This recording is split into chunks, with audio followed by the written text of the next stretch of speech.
नमस्कार, आप Kaithal bag news देख रहे हैं। मैं हूं अजय।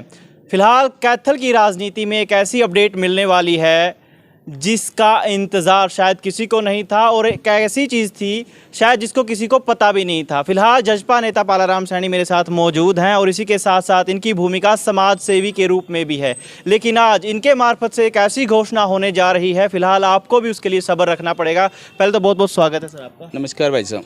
पहले तो आपको शुभकामनाएं, जो आपने समर वैकेशन के तौर पर जो आप नए इनिशिएटिव के तौर पर हर साल करते आए हो, और अब की बार भी आपने ऐलान किया है कि इस बार गर्मियों की छुट्टियों में जो बच्चा या जो लेडीज़ को लेकर स्पेशली जो आपने अनाउंसमेंट किया, एक बार आप ही के मुख से वो वंदना हो जाए। छोटे भाई, सबसे पहले तो आपके चैनल को देखने वाले सभी साथियों को मैं प्रणाम करता हूं। आज सभी पत्रकार बंधुओं को बुला के हमने जिस तरह से हमारी जो सोसाइटी है, मूनलाइट एजुकेशन सोसाइटी और महात्मा ज्योतिबा फुले संस्था, ये दोनों संस्थाएं ग्राउंड के ऊपर 3-4 साल से काम कर रही हैं।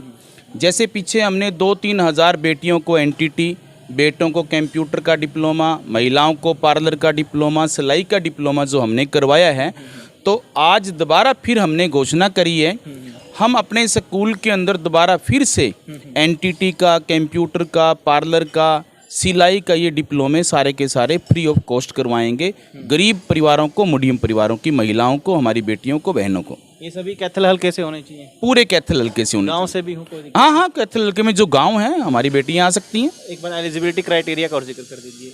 मतलब योग्यता कम से कम बच्चे की एज जो है 18 साल हो, और उसकी जो क्वालिफिकेशन है 10वीं तो कम से कम हो। उसके बाद चाहे वो +2 हो, BA हो, BCom हो, कोई दिक्कत नहीं। तो इनके साथ वो मूनलाइट पब्लिक स्कूल में आ सकता है, आवेदन कर सकता है? जी, मूनलाइट स्कूल में आके मूनलाइट स्कूल के जो प्रिंसिपल हैं उनको अपना आवेदन दे सकता है। तो 4 जून से क्लासेस शुरू हो जाए? 4 जून से क्लासेस शुरू हैं। जी ठीक है, ये तो चलो हो गई एजुकेशनल बातें। अब हो जाएं सर राजनीतिक बातें। जी।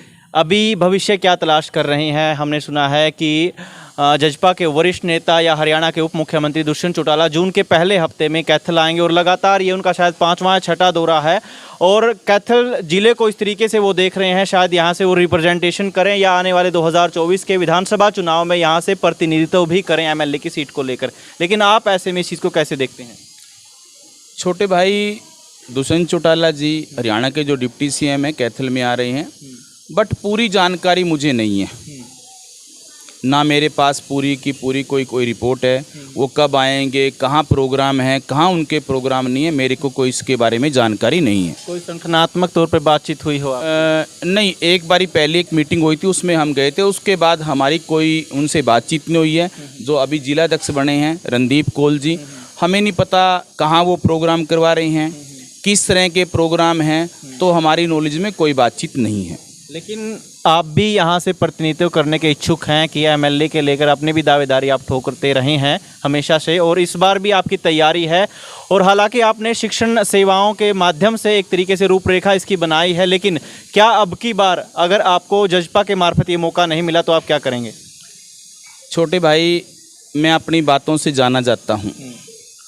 मैं जब बीजेपी में था, मैंने एक बात की थी कि मैं नगर परिषद का चुनाव लड़ूंगा। 2 साल पहले मैंने घोषणा की थी, और जो मैं घोषणा करता हूं, जो मैं बोलता हूं, उसके ऊपर मैं काम करता हूं। आपके चैनल के माध्यम से मैं बिल्कुल खुल के बोल रहा हूं, 2024 का विधानसभा का चुनाव लड़ूंगा। अगर पार्टी मुझे टिकट नहीं देती तो मैं आज़ाद चुनाव लड़ूंगा, बिल्कुल लड़ूंगा। आज़ाद चुनाव लड़ेंगे? 101% ये बड़ी घोषणा। 101% लड़ूंगा, चुनाव लड़ूंगा, ये मेरा राइट है, ये मेरा अधिकार है, चुनाव लड़ूंगा। अगर जजपा के खिलाफ लड़ना पड़ा ये तो इस हिसाब से ये तो ये बात होगी। मैंने आपको बोल दिया कि मैं चुनाव लड़ूंगा, चाहे मुझे किसी के भी खिलाफ जाना पड़ो, मैं चुनाव लड़ूंगा। मेरा मुख्य उद्देश्य जो है कि मैं कैथल की जो मेरी जनता है, जो आज उनको जो सुविधाएं मिलनी चाहिए वो मिल नहीं रही हैं, तो मैं जनता की सेवा के लिए लड़ रहा हूं, मैं अपने लिए नहीं लड़ रहा हूं। और मेरे को कैथल जिले के जितने भी नेता हैं, आप तो हर बार आते हो, आप के चैनल के माध्यम से मैं लोगों को बताता हूं कि ग्राउंड के ऊपर जो काम करने वाला व्यक्ति है उसको हमें आगे लेके आना होगा। हमने हज़ारों बच्चों को कंप्यूटर सिखाया, हज़ारों बच्चों को हमने एनटीटी कराई है, फ्री में हम डिप्लोमे करा रहे हैं। मेरे को बताओ कौन सा नेता करवा रहा है? तो जब हम ग्राउंड पे काम कर रहे हैं तो हम ग्राउंड पे काम करने वाले व्यक्ति हैं, हम ग्राउंड से जुड़े व्यक्ति हैं। और एक और आपके चैनल के माध्यम से बताता हूं, अभी जैसे जो हमारी बेटी हैं दिल्ली के अंदर खिलाड़ी हमारी बेटी हैं, उनको न्याय नहीं मिल रहा है। तो मैं आपके चैनल के माध्यम से कहता हूँ, चाहे सरकार देश के अंदर, केंद्र के अंदर, प्रदेश के अंदर, किसी की भी सरकार हो, हमें अपनी जो बेटियाँ हैं, हमारे प्रदेश की जो बेटी हैं, देश की बेटी हैं, खिलाड़ी बेटी हैं, हमें उनकी मदद करनी चाहिए, हमें उनका सहयोग करना चाहिए। और इसी के साथ ही जो हमारे भारत का, हमारे देश का सैनिक है, उसका हमें मान सम्मान करना चाहिए। और इसी के साथ ही देश का और प्रदेश का जो किसान है, हमें उसकी बात को मानना चाहिए, क्योंकि किसान ही हमारा माई बाप है।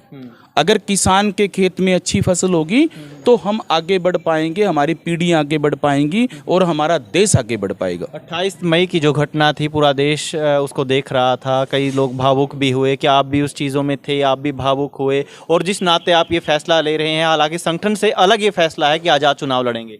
छोटे भाई देखो, मैं संगठन में हूँ। संगठन अगर मुझे दरकिनार करता है तो मुझे कोई दिक्कत नहीं है आज़ाद चुनाव लड़ने में। बीजेपी ने मुझे दरकिनार किया, मैंने नगर परिषद का आज़ाद इलेक्शन लड़ा, वो मेरा राइट है, मैं लड़ूंगा, कोई दिक्कत नहीं है। जब हम काम कर रहे हैं, काम करने वाले व्यक्ति को अगर तवज्जो नहीं दी जाएगी, मैं काम करने वाला व्यक्ति हूँ, अगर मुझे मेरा क्रेडिट नहीं मिला, एक आदमी काम नहीं कर रहा हो ग्राउंड के ऊपर और वो अपना हक मांगे, वो तो गलत है। हम ग्राउंड के ऊपर काम करने वाले व्यक्ति हैं।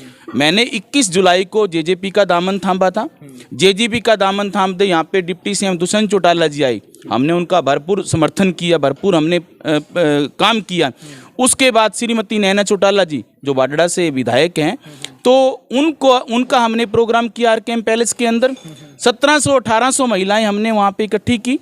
उसके बाद अभी फरवरी के अंदर माता सावित्रीबाई फुले जो भारत की प्रथम महिला शिक्षिका थी, उसकी हमने जयंती मनाई। उसमें डिप्टी सीएम आदरणीय दुष्यंत चौटाला जी को हमने चीफ गेस्ट बनाया। तो कितने तो हम ग्राउंड के ऊपर काम कर रहे हैं। अगर ग्राउंड पे काम करने वाले व्यक्ति को पार्टी दरकिनार करेगी, उसकी सुनवाई नहीं करेगी, तो वो क्या करेगा? इससे पहले आप कांग्रेस में थे, वहाँ भी आपको लगा कि ठीक महसूस नहीं कर रहे थे, फिर भाजपा में गए, वहाँ आपको उतनी तवज्जो नहीं दी गई, अब जजपा में आए हैं। ये जो इतिहास है पार्टियों का आपका, इससे कैसे पीछा छुड़ाएंगे? फिर हमारा सबसे पहले छोटे भाई जीवन मिला है ना, इस जीवन के अंदर स्वाभिमान से जीना चाहिए, चमचागिरी से नहीं, स्वाभिमान से।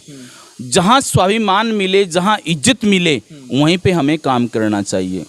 और ये आप कह रहे हो कि कांग्रेस में या बीजेपी में, हमारा मुख्य उद्देश्य ये है कि हम जो इस ज़मीन पे जहाँ पे हम पैदा हुए हैं, अपने शहर के लिए हम अच्छा करें। जब से मैं राजनीति में 2000 में पार्षद बना था, तब से लेके आज तक मैं ग्राउंड पे काम कर रहा हूँ। मैंने ग्राउंड पे काम किया, पूरा कैथल जानता है। शिक्षा के ऊपर, स्वास्थ्य के ऊपर हम काम कर रहे हैं। तो हमारा मुख्य उद्देश्य यही है। हमारा मुख्य उद्देश्य राजनीतिवाद का है। पहला मुख्य उद्देश्य है कि हम जो गरीब परिवारों के बच्चे हैं उनको हम शिक्षित करें, क्योंकि सावित्रीबाई फुले, महात्मा ज्योतिबा फुले, बाबा साहब का जो नारा था, उस नारे को हम लेके चले हुए हैं। चलिए, बहुत बहुत शुभकामनाएं आपके राजनीतिक भविष्य को लेकर भी, और इसके साथ साथ शैक्षणिक सेवाओं में जो आपकी भूमिका है, परमात्मा करे उसमें और तरक्की बख्शे।